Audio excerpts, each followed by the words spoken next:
I want to bring in our Harry Houck, law enforcement analyst, formerly with the NYPD. Harry, it just strikes me as bizarre what we're seeing. Is this common? I mean, I guess at some point the police give up the crime scene and somebody else takes it over. Anderson, I'm having chills down my spine what I'm seeing here. This apartment clearly is full of evidence. I don't see any fingerprint dust on the walls where they went in there and checked for fingerprints for other people that might have been connected with these two. You've got documents laying all over the place. You've got shredded documents that need to be taken out of there and put together to see what was shredded. You have passports, you got driver's licenses.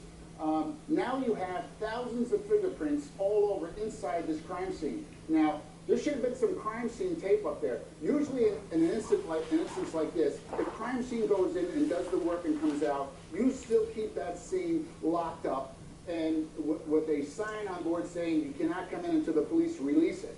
The fact is maybe that they did not do that here. I tell you, I am so shocked, I cannot believe it. This is Detective 101 for crying out loud. And now we have, it looks like dozens of people in there totally destroying the crime scene, which is still vital in this investigation because we don't know how many other people that they were connected with in this thing. So there might be tons of fingerprints in there that we need to look at to see if there's any kind of connection with those fingerprints or some people that might be on a watch list or something else. I'm really shocked here that the police, if the police are watching this right now, they better be on their way down there to be able to stop this from happening because this is, I'm shaking over it. That's how irresponsible this is by law enforcement by letting this happen. I want to hear, I think there's some sound from the landlord who spoke to reporters before going in. Let's just play what he said to see if he sheds any light on this. But last night, about 8 and 9 o'clock. This is unreal. And I need to assess the damage. It's a lot worse than what I thought.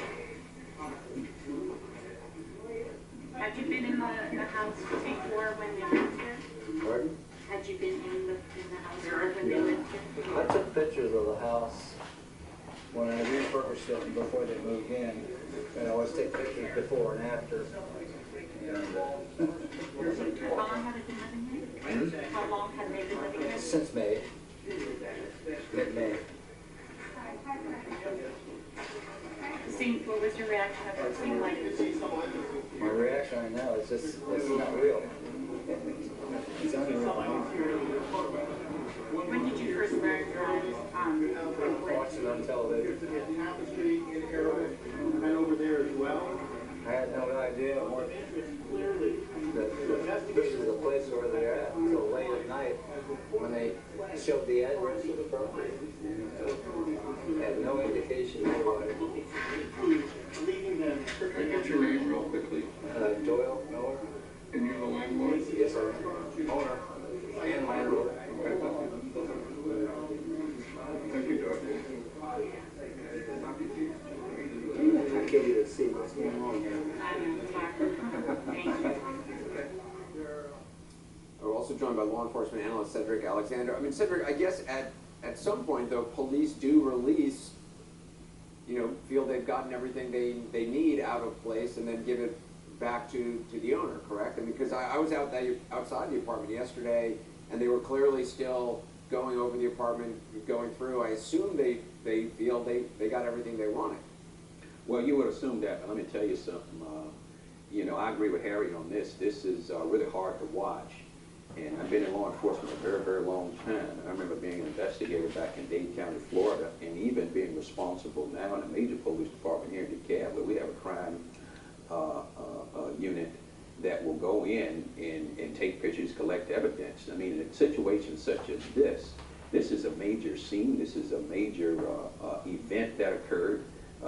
Quite frankly, from where I sit, that scene should have been held, closed, because you never know during the course of your investigation, particularly this early, when you may need to go back to that crime scene and look deeper into a place or crevice or some location that you may have missed or you may learn information from.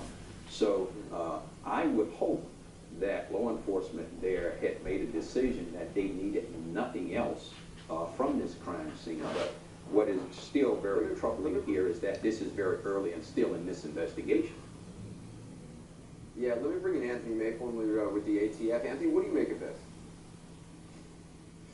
Well, Anderson, the big question I have right now is this. The seizure documents, are they from the Department of Justice, FBI, or are they San Bernardino County?